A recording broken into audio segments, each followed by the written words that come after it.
Okay, hold on. Let me open I'm this. recording it. I'm recording. Okay, yeah. All right. If any of you are in the witness protection program, you better mute your video. Mute and it disappear. Yeah, but or go to Arkansas where we were. exactly, in witness protectionville. Oh my God, that's in the boonies. So, okay, Lily, you're on. Okay. All right. Greetings, everybody. Every quarantine person here. My name is Lilia Fontana, and I am the Directrix of Fire Haus Projects. Fire Haus Projects is a nonprofit organization in South Florida dedicated to cultivating and presenting the fine arts performances and educational programs to our community. Welcome to Snapshots shots from the Cuban Diaspora and Odyssey and Images. This is our first lecture on Zoom, and we're glad that you're joining us. Are we going to start seeing images? Because we have a series of images that we're going to talk about, images that have been sent to me by a variety of people across the world, actually, and across the states. I have images of people from Hawaii, California. These are where a lot of the Cuban diaspora is spread throughout the world. And I was lucky enough to have people interested in submitting. So a lot of these pictures, I know some of the people, other images I do not. They're family members of the people that submitted the photographs. So I'll do my best to kind of give you a background of who's who. This, by the way, would have been an actual exhibition that you would be walking around and looking at these images in an exhibition hall. But this is the second best thing. And you're going to have to give me just a moment here while I'm getting the share screen up. It worked perfectly, of course, while we were practicing, but now I'm trying to get it to come up, and it doesn't seem to want to do it yet. Okay, well, this is a tea break. And whatever else you're saying. Hi, Marilyn. How you doing? I'm doing great. Cool. Well, while you're doing that, why don't I introduce Marilyn? Yes, please. Okay. Okay. Our guest speaker today, and I'm thrilled to have her, a friend, a neighbor, I guess a collaborator with Fire Haus Projects and the Young Conservatory. This is the pianist, composer, playwright, educator, the one and only Marilyn Morales. Oh my God. Yeah. All right. I'm getting red already. Okay. And I'm still technically challenged here. We're Okay. We'll come back to the photos in a bit, but do continue. I'll work it out. So Marilyn, you have written Always Remember, a musical about the Cuban experience. Yes. It has already been critically acclaimed in workshops and concerts or presentations of the songs. Yes. Can you please tell us about your inspiration that led you to the creation of this? I will be very, very Now, happy. Before we do this, could I ask everybody who's participating to mute your microphones, please? So we can have background noise. Politics with intelligence and Okay, great, because Cool. thank you so much. And there'll be a question and answer portion, and we'll have everybody come back in. So. Well, I'll tell you. I always, when I was in high school, I felt that I always wanted to write a musical because I had never experienced musicals until I come to United States. I got to United States, and then I joined the choir, and they were doing Fiddler on the Roof, and I was like, oh my God, this is just so awesome. And so, but it never really went, it didn't hit home until one day I was living in California, and I started reading the newspaper, and in the newspaper there was a letter to the editor, And the letter was this woman that had just come from Cuba, and was complaining about the United States, the healthcare system here, because she said that the healthcare system in Cuba was so awesome. So I said, I don't think so, you know. So then I thought, you know, I want to write to the editor. So I wrote to the editor, and in between the things that I said, why don't you, if you like it so much in Cuba, give your ticket to someone who wants to be free in the United States. And then after I did that, and they printed my letter in the newspaper in California, I I started thinking, it's not people's fault, because CNN doesn't report it.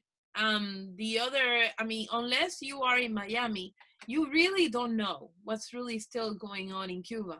And I thought, as a teacher, as an educator, because I love teaching, I really do. It's something that I do from my heart.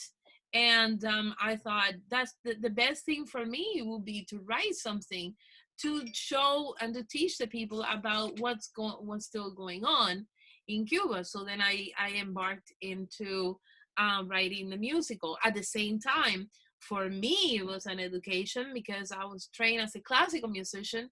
I never had written a salsa or a guaguancó. I didn't even know what that was. And I started reading about it and asking around to someone who I see, Jorge. He gave me a hand. He told me some pointers, and thank you, because then that was it, you know, and that's why I did it. And my biggest inspiration. Wonderful. By the way, I also read a lot of books, you know, I mean, which I think people should check out, you know, like Guava and Cheese, Finding Mañana by Ojito. Yeah, the authors. The author. I even read Alina Fernandez, Castro's daughter. I mean, it's like, so it you know, just so that, because I didn't want anybody coming to me and say, well, that didn't happen, because I can say, did you read this book? Even though I went through it, I read and I did research. And I know it took you many, many years. About how many years did it take you to do all this? Well, over 20 years. We won't say exactly, because, you know, all of LA is holding very well. Yes, of course, of course. You know, I wanted to give a little background about you. You are a BU graduate, Boston University. Boston. You have a degree in piano performing. Yes. Correct? Yes. And you also went through Miami-Dade College, Kendall campus. Oh, yes, yes. Okay. Great education, and I found a really terrific teacher who unfortunately passed away this last year in November, Linda Bird. And but she also studied with Rosalina Saxton, who came from very, very serious people. And in Boston, I studied with Belanage, who was also a teacher in Juilliard. So he taught in Boston some days, and then in Juilliard some days, and then also in Washington Catholic School. So I mean, it's like very serious, you know, very heavy duty stuff. That guy was scary. Yeah. He's dead now. But, you were also a finalist in Portland, Maine Symphony Piano Competition. Yes, yes. In 1990. Yes. What year was it? 1988. Oh, okay. Yeah, I met. That's where I met Kirk in the piano competition, and I beat him, the poor man. You know, he's still, you know, poor, screaming and crying about it. And but I won the prize. And yes, you did. Yes, you did. And then in 1990, we did separate competitions. He went to do the Tchaikovsky competition. I went to the Jose Iturbi in Spain. In 1992, we decided we wrote a 2-piano concerto and got married in California, Rohnert Park, and we played it with a 50-piece orchestra. And some people like Katie Casham was there, and well, we then also in 1996 we decided to move to Miami. I had really terrible allergies, And also, I think I was missing, you know, the croqueticas, empanadas, my family, you know, it's different. So I moved back here. And this is what happens with Kirk when he moved here. This gringo that knew no Spanish whatsoever. And can we sample your Spanish, Kirk? Dale, dime. Estoy muy, muy calladito ahora.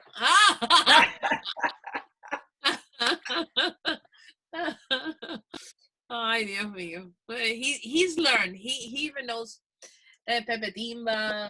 I know enough to know when she's angry with me. That's when Yeah. she speaks. That's when I learn the most Spanish. Tell you what, the old days, it was easy. I could just swear in Spanish and he had no idea. But now he knows everything. So I have to really watch it. Okay, now, by the way, we have the screen sharing up. So Okay. let me know if you can, Lily, if you can see the photo that I can see the photos. Can everybody see? Okay. That's awesome. Yeah, you can. Everybody should be muted, you know, but just put thumbs up, you know. But go ahead, Lily. And This is actually an image, a photograph that I'm not 100% sure if it came out of a newspaper, to be honest. I got it from the little girl that you see in the picture is now a few years older than me, and she was an engineer in Cuba and actually came to this country a few years ago. The gentleman with the glasses on the right was my mom's cousin, first cousin. And he, excuse me, I don't think I'm choking. It is emotional, but he was shot trying to escape Cuba in the latter part of the 60s, actually. And his wife is on the opposite side. The person in the middle, and I'm not going to attempt to remember the name, was at that time the president of Cuba. And he was the godfather of America Sora, which I think is a little girl that Kirk and Marilyn met, America. So in that respect, that's the background of this photograph. She sent it to me, as a few others. I don't know if they're there or not, but I had to tweak a lot of these photographs. I had to tweak and change it because it was in such poor quality you couldn't really see a lot of the detail. So that's the result of the tweaking and adjusting the images to be able to see it right now. Let's try another one here. Here we go. Okay. Oh, wow. Tell us about this. Okay. This is interesting. This is from Cuba probably in the 70s. The person who sent it to me is the child that is behind the blonde girl on the left. She also is a very interesting person. She's came in the 90s from Cuba, and she worked with the Ballet Nacional de Cuba. Wasn't a dancer, she was just an administrator, and she escaped by one of the times that they went to Spain to perform. She had it all arranged, and she grabbed a little bag in the hotel that they had paid for her and the whole troupe. And her brother at the time was in Spain. He met her in a corner, and she disappeared from them. And I know they were looking for her and all this stuff. She went and hid at a friend's apartment that was in Madrid at that time. That was her story. And she sent me this with a bunch of other photographs from her youth in Havana. Okay, and interesting stories. Everyone has their story. And this, I love this picture. She is a dear friend of the family's, her whole family, with mine. And she's the one that showers me with images almost on a weekly basis. And now with the quarantine, I have tons. But that is, what is the, and it's in the play, in the musical, Yes. The Doll. I was about to say, I mean, it's I make Yes. reference to La Mariquita Perez. Yes. You know, except And that is, the one that I have is way new. You know, I mean, it's not, I want to find an old one, you know, because, well, yeah. that's the original right there, La Mariquita Perez. that I'm sure she had to leave behind. Yeah. Her story, when we came, we ended up first in Dayton, Ohio, and then in Boston, Massachusetts. And the reason being in Boston is her brother was an MIT in the 50s studying. And my cousins that had come through Peter Pan went to Boston because of him. And the only adult that had all these teenagers and young people, I guess they were 20, 21 was the oldest. We all ended up in Boston because of her brother, and she eventually and her family were able to leave in the early part of the 60s. But that's I thought an adorable photograph of her and the Mariquita, what is it? Mariquita Perez. Perez. Yes. Okay, and here we go. Here's another one coming That's up. cool. Isn't that cool? That is, now for some odd reason, I haven't been able to find any photographs from my family. This is my Fontana family, which I don't have any at all, but a cousin of mine sent me this. It's a very tiny photograph. I did my best to alter it. Actually, it probably shouldn't be blown up as big as you just did, but I am the little girl in the picture way in the bottom towards the left, and one of my cousins is holding me. My mom is the one on the left with a striped dress, and my father, I can't see the men's faces in the back, is the second from the right. And that's my Italian grandfather in the center there, sitting with my grandmother to his side.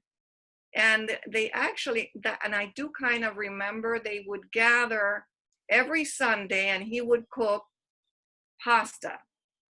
And my mother learned how to make his recipe.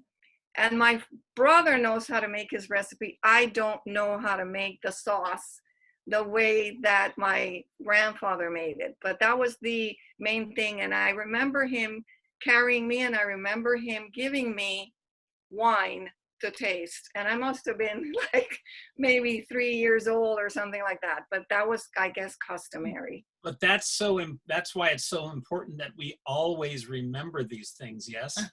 Yes. I totally. was going to say, I don't know about you, Lily. Hi guys. My family, when we left, we could only take some pictures, and the pictures that we took, you couldn't have the background. Like if we had like some scenery, we had to like cut out that because they wouldn't let you take it.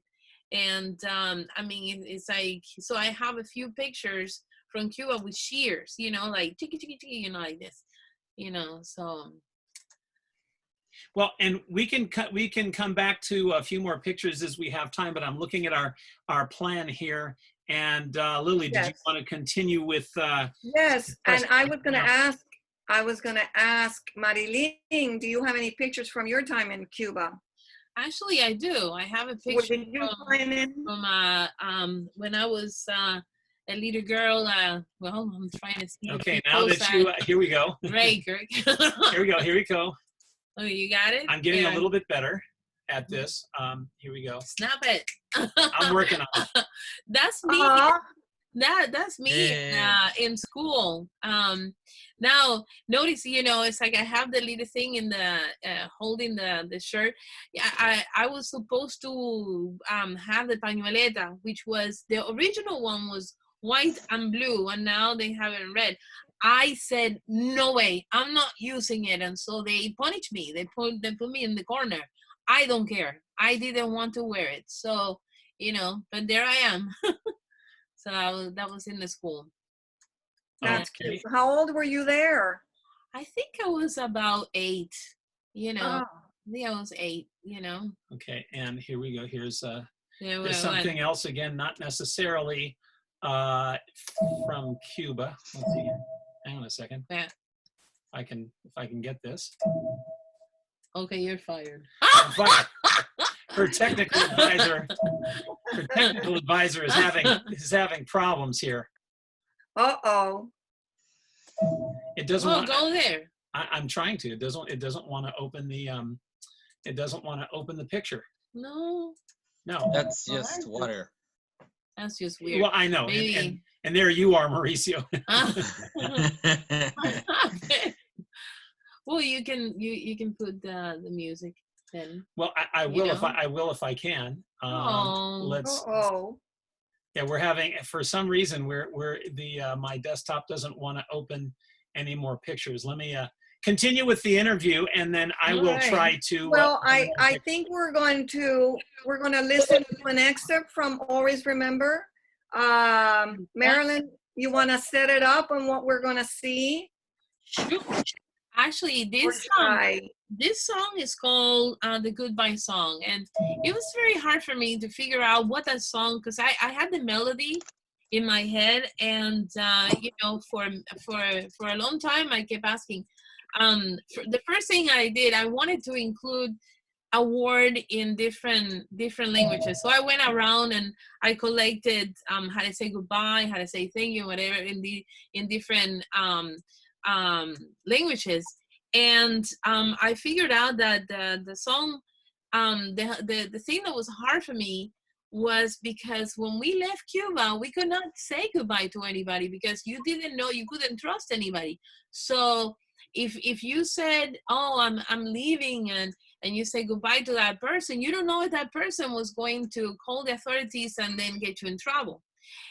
And also because we were doing some stuff that wasn't totally because my sister and I were in the conservatory, and you could not be in the conservatory if you were leaving the country. So we were actually worms, you know. If you're leaving the country and you know, and you didn't tell anybody, you kind of, you know, I mean, you couldn't tell anybody, you were a worm.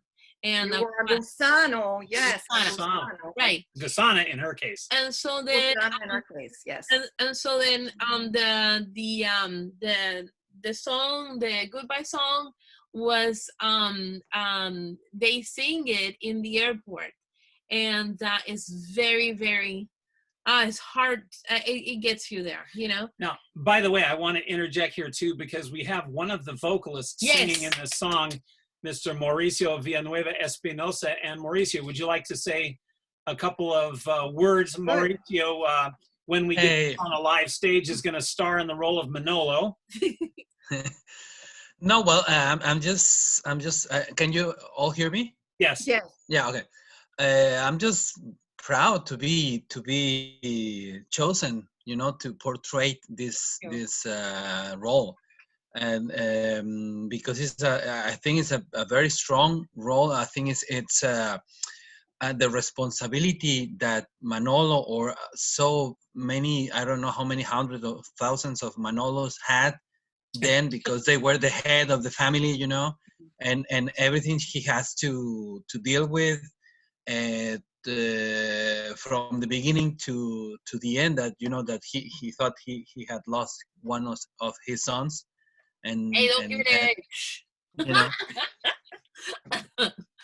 But nobody knows. And I think I mean, I feel very proud. It's a very hard role. I mean, because Yeah. you know, he goes through tortures and the whole bit, you know. So very, very hard. And here we go. All kind of tortures.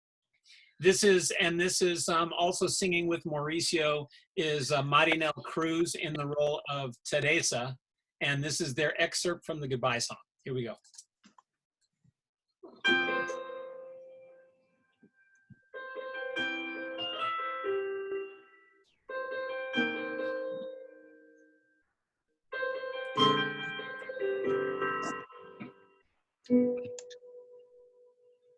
say the word. And no matter how we may try, There's nothing quite as smart as when we say goodbye. goodbye to life, Goodbye to home. You must go. say Goodbye. and you're reaching inside your heart. There are no words to ease the pain as we depart. I'll say goodbye, you'll say goodbye. The love will shed some tears. Say goodbye, love, say goodbye. We'll face our greatest fear. Capidalia,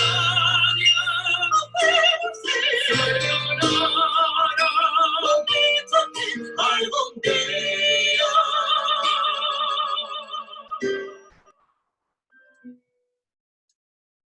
Bravo! Bravo! Yay! See, I'm trying to unmute everyone. Everybody, unmute yourself so you can applaud Oh, geez. Mauricio. Please, please unmute. Yay! There we go. That's what I'm talking about. I should say that in the song, there's actually a choir too. So I mean, but in this, there's a version that you can do just between Manolo and Teresa. You know, but since this gets sung before they think they're gonna be going inside the airplane, and they're waiting in a place that we all Cubans started calling el aquarium, the aquarium, because it was a place full of windows, and you don't know what's gonna happen. I remember being there, and my mom said, "Don't you dare say a word," and I was like quiet as anything, you know. So everybody was very scared because you don't know if you're going to be able to actually enter the plane or not. So now, by the way, this is a good time to mention too, since we have a lot of people's attention right now, that there are many lovely products for Always Remember, including Nice. polo shirts. Wow. We have And this, we have refrigerator magnets, Nice. and Nice. we I have want a shirt. we have tiles, and we're going to get real busy putting these up on the website. We have t-shirts. There's going to be coffee mugs, and yes, and look at Lily's pointing madly to the one piece of protective gear that you all need to have. yeah. So, you know, and if you go, But let me tell you, it's really good because on the show 'em other the back side, I feel like Vanna White. On Yes. the other side, it has a lot. thing so you can put the filter inside. And Yes. what we use the Coffee coffee filters. filters, and that way you're very protected. there we go. Yes. Nice. And it's not, actually, one thing, I want to point out one thing. It is not hot. No, there's- actually, there's- it's comfortable. It's very comfortable. No. And it's not really hot. But you need the filter, though. Yes. You definitely need the filter. For your protection and everyone else's. That's right. So, and we'll be back to promote more products later on in the show. But for now, I'll turn this back to Lily and Marilyn. Well, I wanted to say, I mean, the world premiere, the candy was right there. We're all salivating, waiting for the days.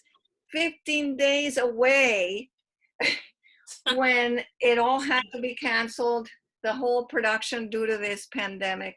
What was going through your mind when this happened, Marilyn? Well, my first thing was concern for the audience. I mean, I was really concerned because we had people coming from California, from Massachusetts, from Kansas City. We had a whole bunch of people coming from Kansas City. And I kept thinking, I don't want people to get sick because of me, you know, because they came to the theater and they got it, you know. And the other thing was we were having people coming to perform from far away, like Steve Tinkham, who is here. We had Jessica.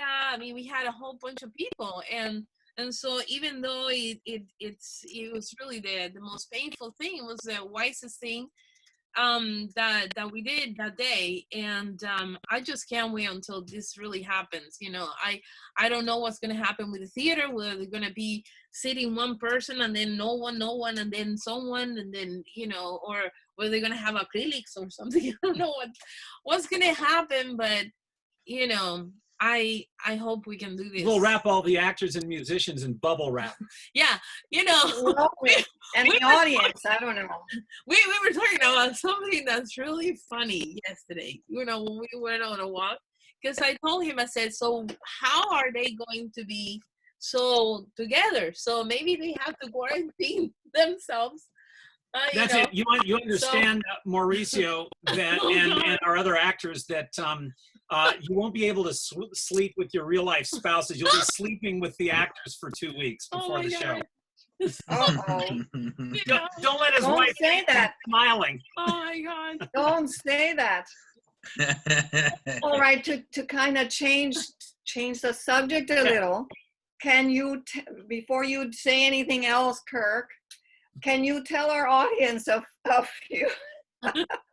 Come back. Come on. A few of the names of the key individuals that helped you in the evolution of this wonderful musical. Well, Wow. I got news for you. Marilyn's God. thank you list. This is going to sound like one of the I'd like to thank the Academy and the gorilla hand's going to come. But here she goes. I'm going to let her go. Oh my God. A lot of people for her to thank. Uh-oh. Well, Time. Remember the time. Oh my God. I mean, it's like the first thing, I mean, it's like the voice of the main character, who should be here, I'm gonna kick her butt, is Sarah Mon, because when I heard her voice, I thought, this is the person I want to be Maria Elena, even though she's very American, you know, she's got blonde hair and the whole bit. So, but her voice, to me, the voice is very important. You know, whether or not she gets the accent right, well, we just drop her on in Hialeah for a weekend. We got a credit card and she'll get it. But anyway, so Sarah Mon, I do, when I met this beautiful guy who sang the song Mauricio Villanova, I knew he had to be Manolo. Marinel Cruz with a beautiful voice, Rachel Rogers, Mario Arevalo, Alejandro Vieira. He was he was supposed to be Orlando, but he's stuck in Valencia, and singing with, well, he was supposed to be singing with Domingo. Placido Domingo, yeah. Yeah. Kathy Porto Pasito, who was the first person who, well, not the first person in the showcase that she did, Teresa, with a beautiful voice. One of the first person who sang the role of Teresa was Katie Casham, who I just see over there, who did a beautiful job. I have to say Mike Dewar, who was the original Manolo and who really helped me a lot with the set design. Nathan Orca, Bobby Brennan, he was also Orlando, Elenuji, Kachuska, Albertus, and then here's some of my favorite students that have participated and are going to be, in the musical: Alberto Sosa, Sofia Ledman, Natasha Gambi, Victoria Yodra, Armani Rivas, Estefania Barranco, Veronica Bernier. She was in the show in Massachusetts. And then my Pepe Timbas, Jorge Rodriguez and Steve Tinker, who was Pepe Timba in Massachusetts, and Chris Garcia, who plays the role of the bad guy, and Jimmy Dolan, who was also the role of the bad guy, and now he's a soldier. Jessica Slosser, Ray Gomez, Michelle Bolen, Amanda Marish, Miriam Gutierrez, Lisa Hadley, Lindsay Christian Mahia with her son Leo, who I hope is still young when we do this, so he can do the role. Javier Castellano, Joseph Mansour, Jonathan Gonzalez, Michael Angelo Gonzalez, Bruce Bremen, who was El General, And then I have to say very, very special thing to Ubaldo Enriquez, who not only was he the first Pepe Timba, but he was also he helped me a lot with many things in creating the musical. And then, oh my God, I have so much. Craig Wheeler and Jose Luis Suazo, who are my Mengano, Fulano Mengano, and Carlton Cornish, who did a beautiful job in that beautiful song that you all are going to join when we do this, and Where Do I Belong? And then of course Manny Perez, who has helped me a lot with the voices, Arely Ruiz, and Ronnie Gurich, who has helped me a lot in finding a lot of beautiful voices, and who I saw one, where's my voodoo chicken? Oh, I lost him. He was around. I think he left. Yeah, Maria Elena Paez and Luis Diaz, who helped me a lot in the promotion of the musical. Oh my God, and of course my beautiful director. You know, I mean, it's like I'm just running out of steam. So Go, much, baby, go. Brad Shank and Susan, who I adore, his wife, I adore her so much because she convinced him. You know, you have no idea. We kept talking in your back going, you have to convince him, you know.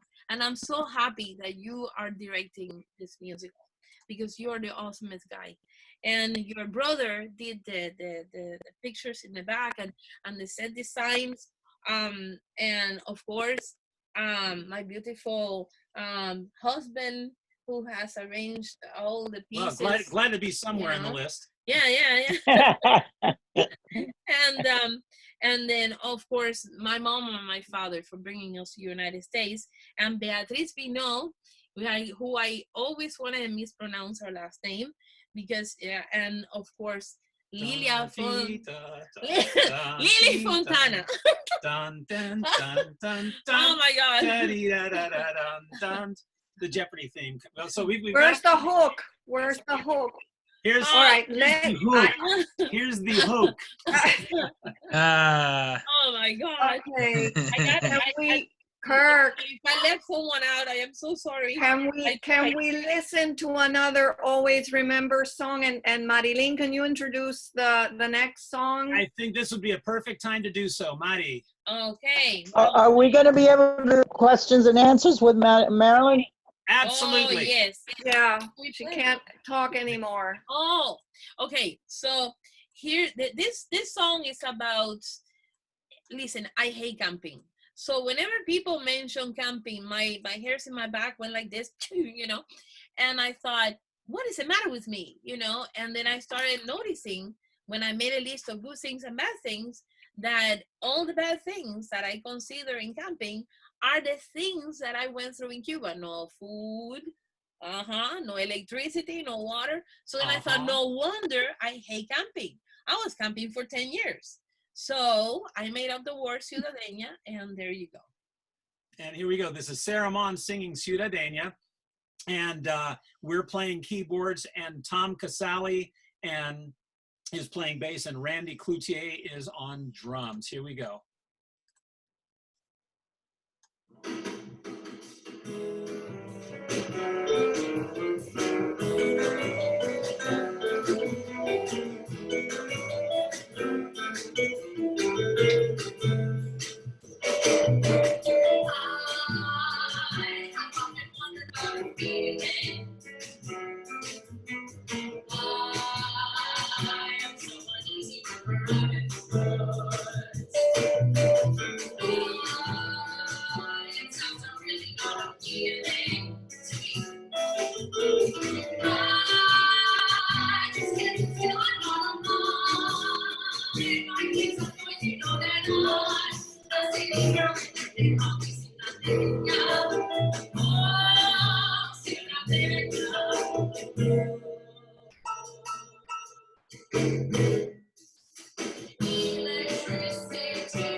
Mark, you muted yourself so that we can't hear the audio anymore.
All right, hey, sorry about the quick mute. I thought I was muting just us so that we could rock out here. But I'm gonna unmute everybody, or try to unmute everybody. Unmute yourselves so that you can participate in the question and answer series. Yeah. Okay, yeah, done. Sounds good. Dive in, everybody. And by the way, I'm gonna little shout out to our pal Natasha Gambi, who was going to play and hopefully will play a young Maria Elena. Yes. You see what you have to look forward to later in life. Me. So it's up to the audience. We got a lot of people there, and anybody. Okay, I'd like to ask Marilyn a question. Yes, yes. Okay, my name is Ronnie Goodrich. I'm very happy to be here and to have met all of you. And whatever I can do, as I said before, I will help with all the marketing as much as I can. I wanted to ask you, Marilyn, when you started talking about why you wrote the play and whatever, you did mention music, and you said that you had never heard of guaguancó or rumba or this or that. And I wanted to ask you, when you started taking music lessons with some of the composers and teachers in California, did they talk to you ever about any of this old Cuban music? No, I mean, actually, I studied in Boston. It was, and what made it hard is that my mom really never played any salsa stuff. I mean, what I heard was in the radio occasionally, but this is my story. In Cuba, it was strictly, you know, what you know, all the classical things, and then I leave, and whenever my mom was cleaning, she had a record, and the records that she played were Glenn Miller. I mean, hello, you know. And then I leave Cuba. You're so admirable. That's why I think you're so admirable. Yeah. Because on your own, but you know, looking for your roots, no matter what. Well, then I leave Cuba to go to Spain, and in Spain, what I heard was flamenco. So, I mean, that's why there's a few pieces in my musical that have that flamenco thing, because that's my passion. I was so young, I got hooked into that. And then coming to United States, I became a classical serious musician. And then it's not until later in my life that I really, when I decided to do this, that I had to really, get into that. So Another question. yeah. Thank you. Natasha. Me? Hi. Okay. Yeah, I'm Natasha. Okay, so I've come to notice that there's certain details, like today more than other days, that you've said. For example, the flamenco scene. There's a flamenco scene with Cristinita and I. Which, if this is based on your life, which sister are you? Maria Elenita? That's a great question. Well, The cute, sexy one. I took, I think I took the part of Maria Elena that, is the most serious. To me, it's like, but I always wanted to be a dancer. I took ballet in Cuba, so I mean, it's like that's also, that I think what was really really interesting when I was writing this musical is that I would get into the characters, and then if it was a funny character like Fulano Mengano, I would really be like so giddy, and then if I was like like Dolores, I would run away. yes, so I get into it to that point, it's really funny. So I think it was like the different. If your portrayal of yourself is in the character Maria Elena, then I have got very big shoes to fill. Let's accept. You have to become very sexy piano now. Well, as long as we're talking about characters that pertain to Marilyn's family, the world premiere in Massachusetts, so-called, the performance up here in the South Coast, up in Massachusetts, I played the role of Pepe Timba. And Pepe Timba is Marilyn's father, God rest his soul. So no pressure there to have a non-Cuban play the father of the writer of the entire darn musical. No pressure. I will say this though. When we were done, we asked Marilyn's nieces, right, Amanda, how did I play their grandfather?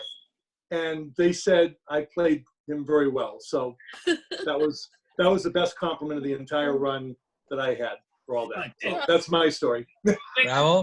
Quick couple of clarifications here. First of all, we should say the world premiere, the live theatrical world premiere, is what was canceled by this whole COVID crisis. But what Steve's referring to is the concert version that we did, where we premiered all the songs. Yeah, and I would say, I mean, Yeah. the character. Well, we also did the acting too, I believe, right? Wasn't it? Yeah. So we did all that. So that was up here. Yeah. Yeah, I mean, it's like the character of Pepe Timba was the funny part. I mean, because my father was not a drug trafficker, I mean, I wanted to clarify that, and yes.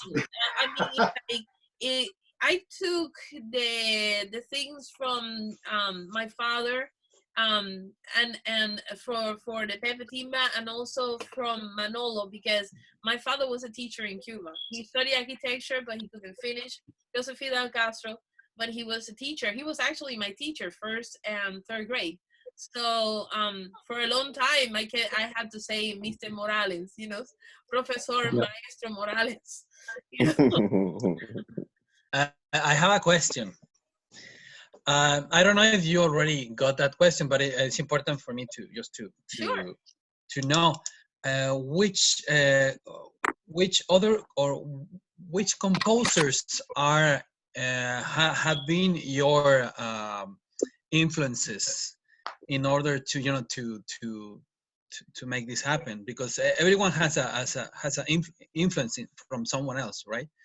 So I don't know. It would be nice because I mostly know opera composers and a few other musical composers, but I'm not really into the musical, you know. To me, my favorite composer, of course, it varies on days, but I have to say that I love Albeniz. It's my favorite. I mean, one of my favorites. Spanish music is, it just does something to me that it doesn't, no other composer has done. Well, I shouldn't say that, because Chopin, I go into spurs of different composers. Yeah. No, but I meant influences that made you compose this magnificent piece, because I mean, Hispanic, he probably said. The styles. Well, like for example, I can tell you one piece that really inspired me was from Les Mis, Bring Him Home. I was trying to find a way that I could compose something as beautiful as that piece, and I think I did it in The Measure of a Man, and that's what I wanted, you know. Yeah. So I mean, which, by the way, was premiered by Steve Tinkham. Tinkham. Yeah. I called Thank Steve. you very much. Thank you. I called Steve and I said, I just finished it, and I know the concert is tomorrow. Can you do this? And he did it extremely. Nothing like over preparing. Oh, thank you. Right? Okay, thank you. Well, thanks. So I mean, I think I drew a lot of inspiration from the things I don't know, piece with the women. Chopin. Oh yes, especially the Chopin, because the E major etude. I took the E major etude, and that's one of my favorite etudes. And then I composed a trio on top of that. And Alberto, our young actor Alberto has a question. He's patiently raising his hand. Oh. Alberto. Will we be able to hear another song from the play? Will we be able to hear some other songs from the play? Oh, sure. Well, I was gonna say we need to stop here so that we can just say thank you for joining our presentation of Snapshots from the Cuban Diaspora, an Odyssey in Images. I would like to thank our guest, Marilyn Morales, and her Batman and Robin, her Robin. And we're all looking forward to seeing this to fruition, whether it's next year or the year after. So can we end with another excerpts, and can you walk us through it, Marilyn? Tell us what we're going to see. Before we do, actually, because I know there's probably a couple more questions, we can go a little over the hour here, and we'll definitely end with a song, because I knew a couple people also wanted to ask some questions, and I want to push one right now, because I'd like a couple of our directors are here. I'd like Brad Shank, if he could, to say a handful of words. He's the director of he's our theatrical director. Hey, Brad, would you like to say anything? Nothing more than I'm really looking forward to this going forward. I'm hoping we don't have to worry about audience spacing, because I'm hoping that we get this vaccine so that we can go back to a normal life and put this on in the proper way and the way it should be done, in close quarters and intimately. And by the way, how about none of you have seen it yet, but we could give Brad a round of applause, because the sets are in our backyard, and he built them by hand. So we have to protect, amazing. Yeah, we have to protect them in the coming months. So Brad, we need to get together on that soon. Yes, because absolutely. I saw some possums, you know, and it's like, you know, they're like actually, I thought it was Ramoncito, but now Ramoncito came with Pedro. And last night I found that he has another brother, Willie. So those three possums are hanging around. Did he tell you his name, Willie? And let's see here, also with us too, our choreographer, Beatriz Vignao is with us. Beatriz, would you like to say anything? No, just that I'm looking forward to be able to continue. There are a couple of pieces done, but we had just started getting the group numbers done, but everything was cut short. So I'm really looking forward to being able to continue. And obviously it's a challenge because some people have a lot of training, some don't.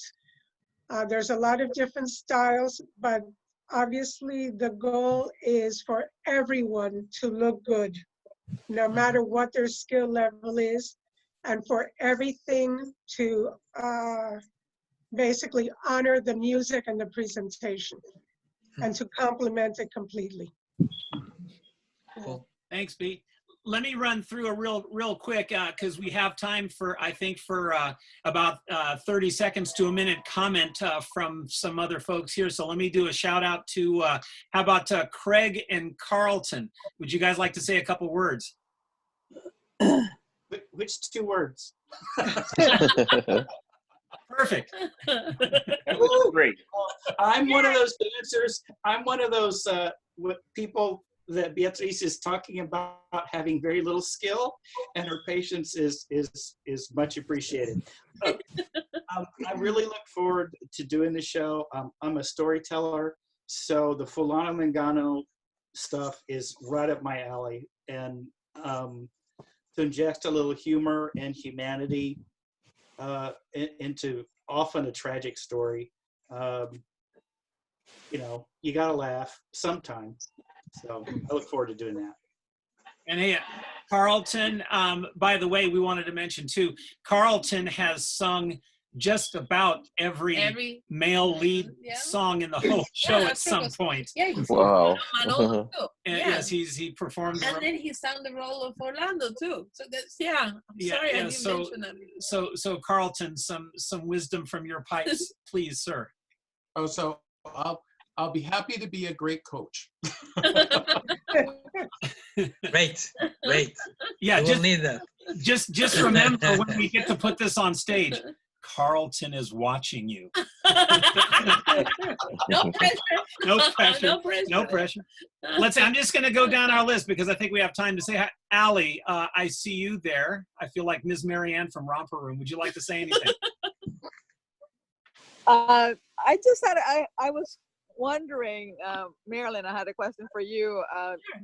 What your family, do they have a musical background, or are you the good question one prodigy? Actually, my mom always wanted to study music when she was young, but her parents, especially my grandfather, was very old-fashioned and thought that classical music, get ready for this one, was for funerals.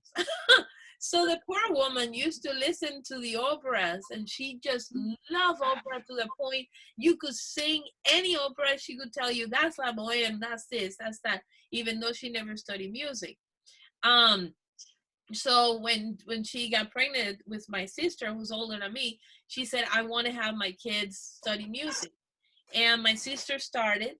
Then I was born, and it's like, I just wanted to do it so badly that I used to go to the piano with one finger, try to find a way, But my father could not sing a tune, believe you me. It was like, he could sing it. He could sing a tune, but yes, run away. Can I interject who Ali is? Alina Diaz is the director of Casa Artali. If you want to say a little bit more about that. Yeah. Sure, I'd love to. I'd love to invite you sometime once life gets back to normal, hopefully soon. I'm just an art lover. I love cultural arts, all the arts, visual. But what I've done now that I have more time after being semi-retired is I turn my home into a gallery, basically. I just remove everything from all my walls. And up to now, only visual artists. I've sponsored visual artists where they come and display their work. And we have over 3 days an exhibit of their work.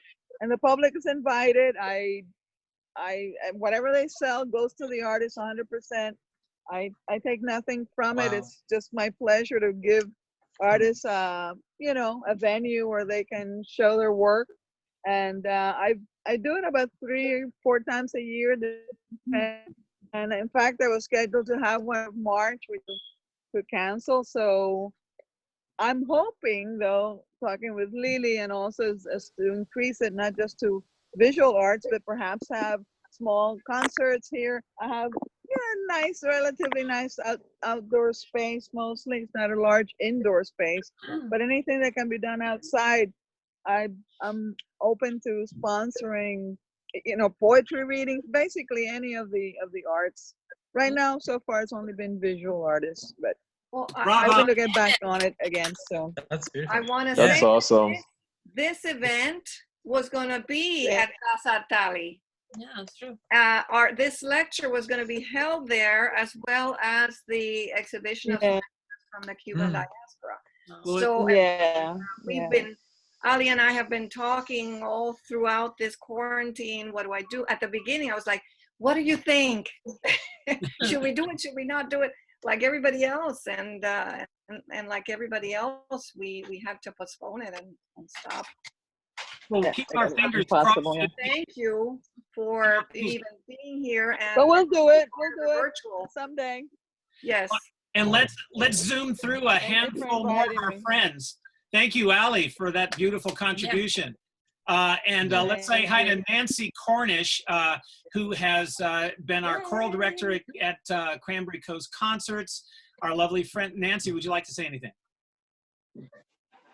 I'm looking forward to seeing this production when we finally get to do it, and then having it go on to Broadway, because I think it's such an incredibly important show, and it tells an important story, especially important at this time in history when people need to understand the truth.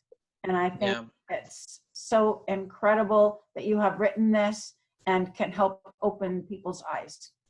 Thank I you. believe that too. Thank you. And we should say she sang with us in that. Can I say one more thing? Please. Yeah.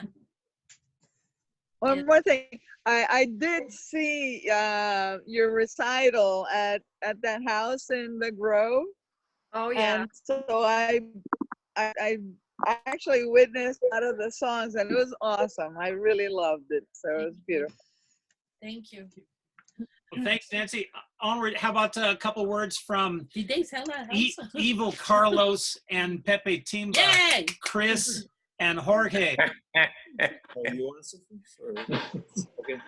So my name is Chris, and I play the character Carlos, and I'm really thankful to be a part of this, and I'm thankful for the support Marilyn and Brad has given me, and yeah, it's been a pleasure to work with you guys, and it really does suck that this show got canceled, but we will postpone. Yeah, we will continue it. Yes, I'm Jorge, George Pepe Timba, his uncle in real life. Yeah. Anyways, I'm blessed, feel blessed that I've met so many wonderful people like you all, and that we'll be working together. And just looking forward to breaking the ice. Just looking forward to it. Antsy for it, edging for it. Soon. Yeah. And I was going to say, for all of you that don't know, this guy is an awesomest trumpet player.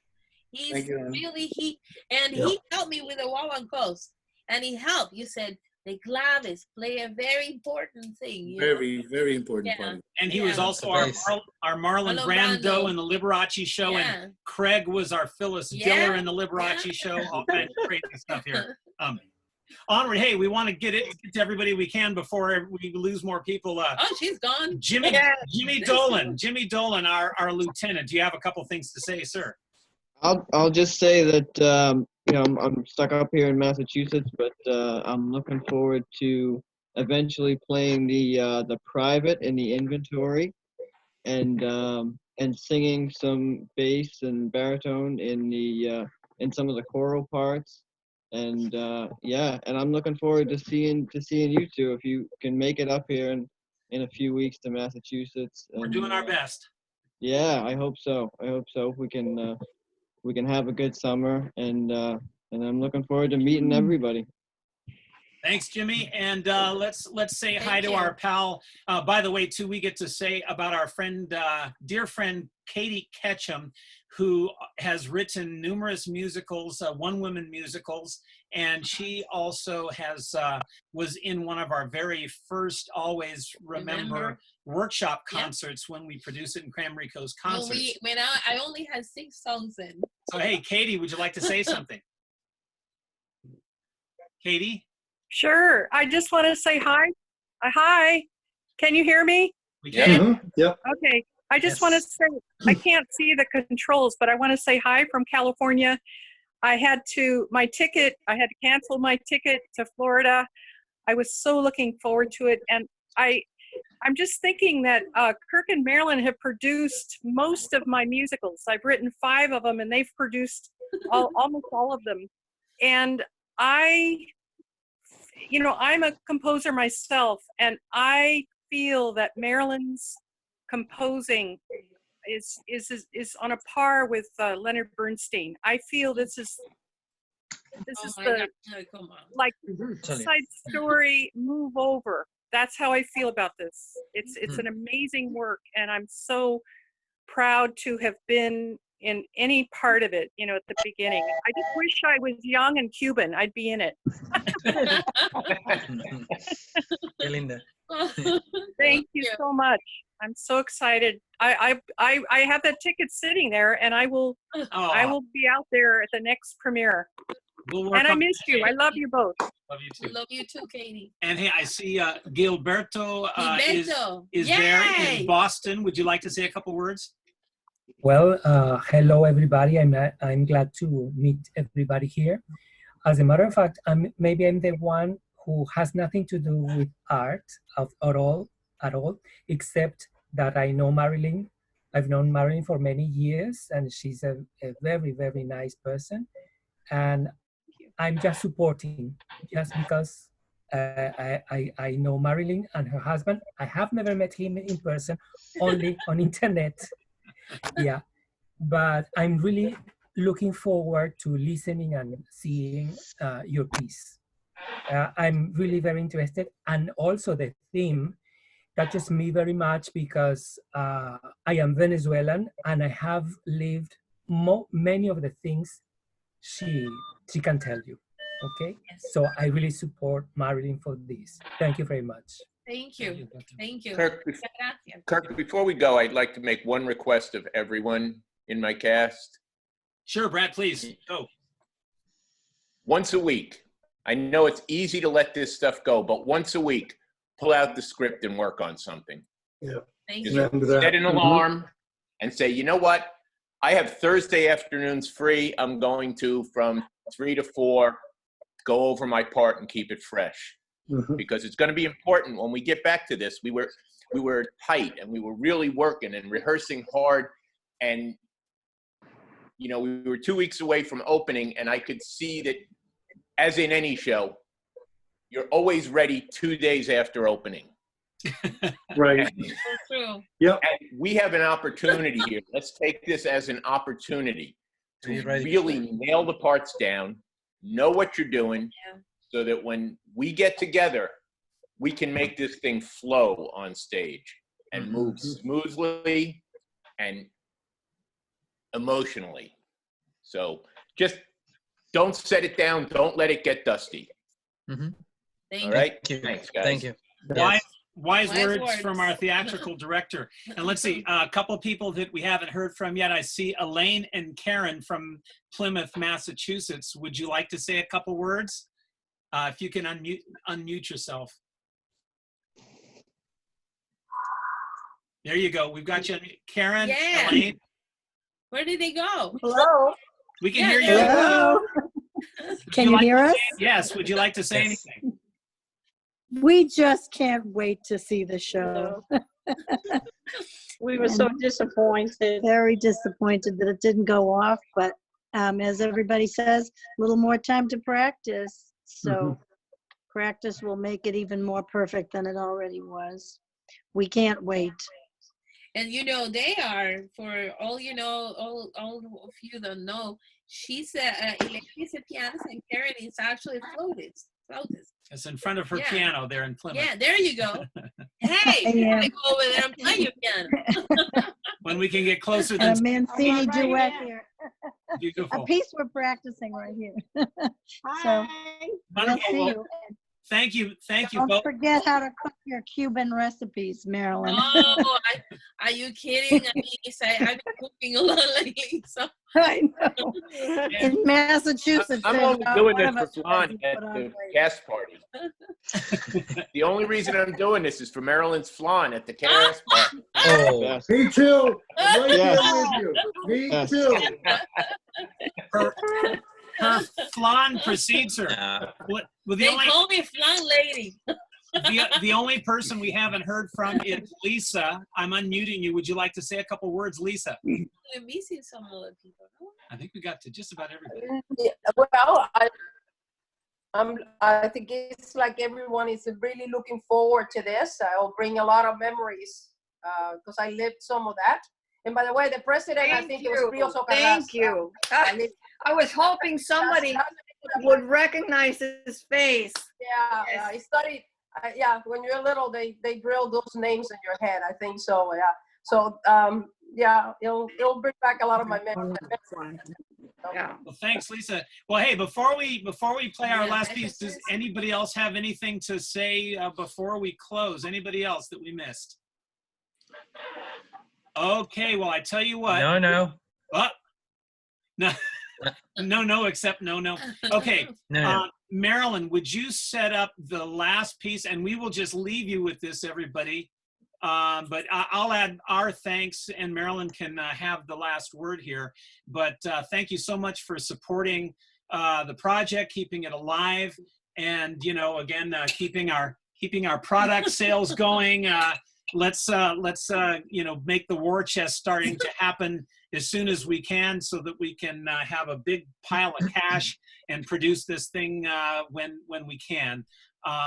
But I'm going to have her set up while I'm getting the share screen going, and she's going to tell us about the last piece we're going to play. And we have, besides us, there's two people who are with us now who sang in this, and the camerographer in this case was Lily, and this was at her home at Fire Haus Projects across the street from us, and she shot this on an iPhone. So here we go. Madi, would you tell us about this? Yes, the name of the song is called July the 26th, Standing in the Line.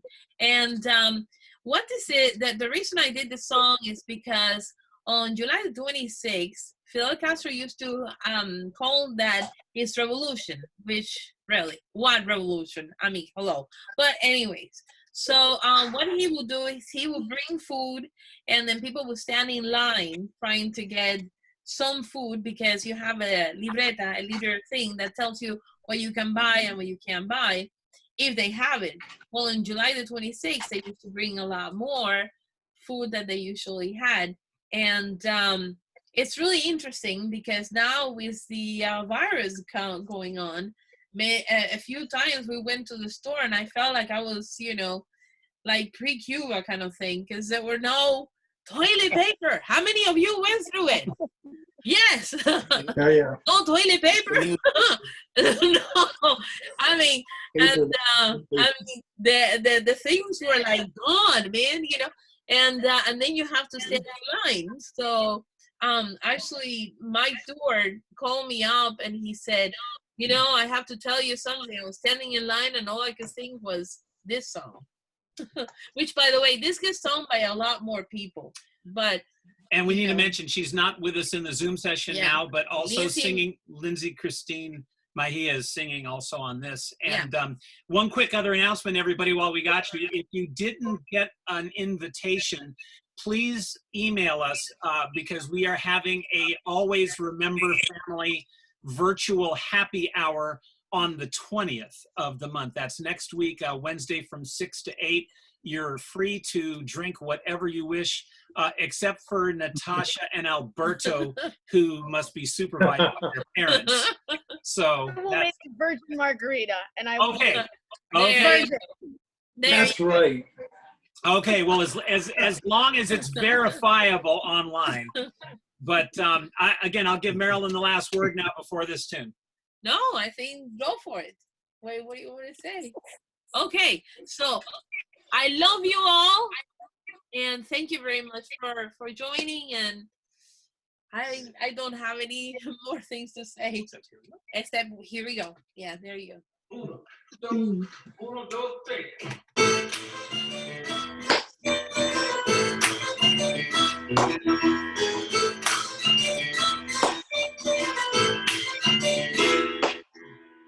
All through the night we've been waiting, and in our hearts anticipating a little more to fill our bellies, a little more to keep us warm. Another man, a little love, only here to be your family. We are standing in the light, we are waiting in the light, we are waiting in the light, and we'll be dying in the light.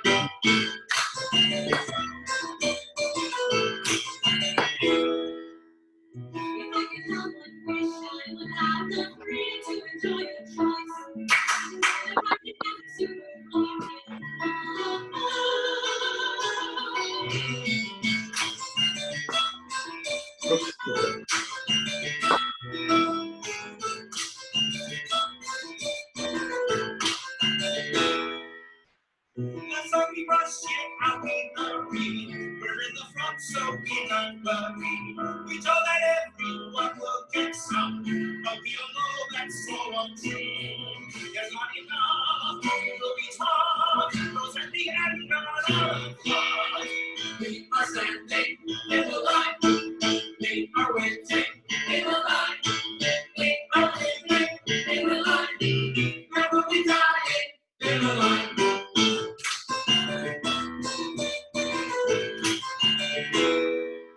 Once upon a time we ate what we wanted, now I can touch on the choice.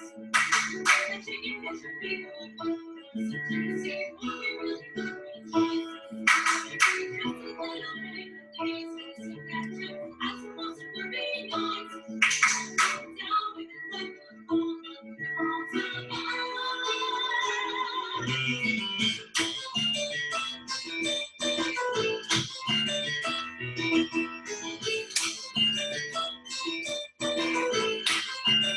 We celebrate his revolution.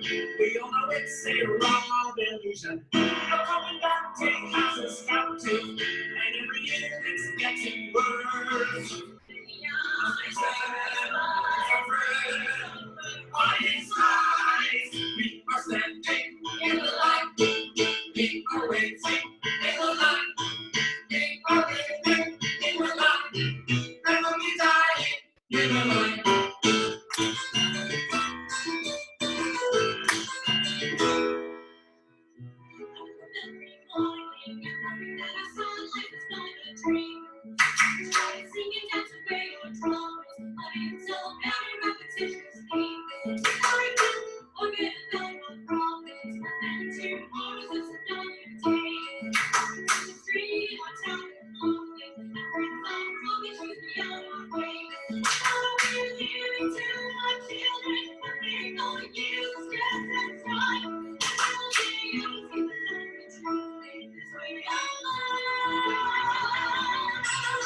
We are standing in the light.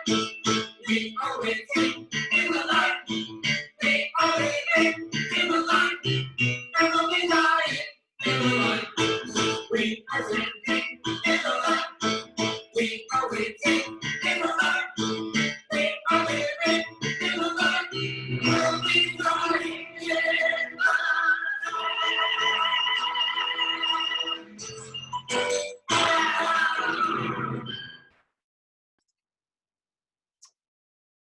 And this is the reason why we need live performances. Yes? Amen. Yes. Yes. Absolutely. Exactly. You know, can I say one more thing? You know, in Massachusetts, there's a guy that used to live across from where we stayed, and the guy is deaf. And we didn't know he was deaf. I mean, we thought he had a pure accent. Somebody finally told us, oh, no, he's deaf. So we told him, we said, his name is Philip. We said, Philip, have you ever experienced music? Well, of course, he's deaf, so he had never experienced music. So we sat him on the table and we explained, because he's very, very intellectual guy. And so we talked to him about the vibrations that, you know, and so we make sounds. So he had the hands on top of the table and he could experience a vibration. And we said, listen, we have a rehearsal tomorrow with the 2 pianos. We actually had our 2 friends from France who were playing with us. Guess what? Beethoven, which is really funny. But we were playing the Egmont Overture. And so we asked him if he could come to the rehearsal.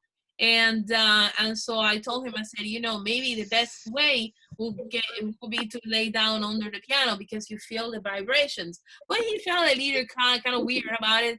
So we said, okay, take your shoes off, put your, you know, stand really close to the grand pianos and put your hands around the frame of the pianos. Well, we played and he experienced music. And he had never, I mean, he was 50-something years old during that time. And he had never experienced music until that moment. And that's why, I mean, really feeling and hearing music live is so important. But I know I'm preaching to the choir. Literally. Sorry. You know, during the in the line segment, I was thinking about something. During, you know, when we have historical works like this, a lot of times actors will go seek out the characters that actually lived the part and, you know, talk to them and interview them and, you know, spend some time with them. Well, in the case of me, Jimmy, and Alejandro, that would be difficult because we'd have to go to the Cuban military. And they'd probably say, sure, you want to learn what we do? There's the jail. Go in there and we'll shut the door behind you and see you. We won't see you again. So. She'll be happy to provide any experience you need there. Yeah. It's taken me a while to not get freaked out when I saw somebody dressed in green. You know? I mean, I used to freak out. Sorry. I didn't mean. No, like that. No, not like green. You know, the military. Yeah, you know. So, I mean, it's like, you really experience it. Yeah. Okay. So let's say that we do this next week again. Yes? Yes. Virtual happy That was hour. good. And I don't think everybody has. I don't think everybody has an invitation, so be sure to send us a message if you don't to make sure. But if you do, or if you don't see it in your email, it would be in your spam folder because we sent it to a lot of people. But this is basically for the Always Remember family, which I think we can include everybody who has been on this Zoom session with us. So, boss, you want to close this off here today? Again? Well, you're always putting. How many closings do you want? I'm trying to give her the last word. Guys. Thank you so missed. much. We'll have to pass Thank you. Bye. Bye. Bye. Bye. Bye. Bye.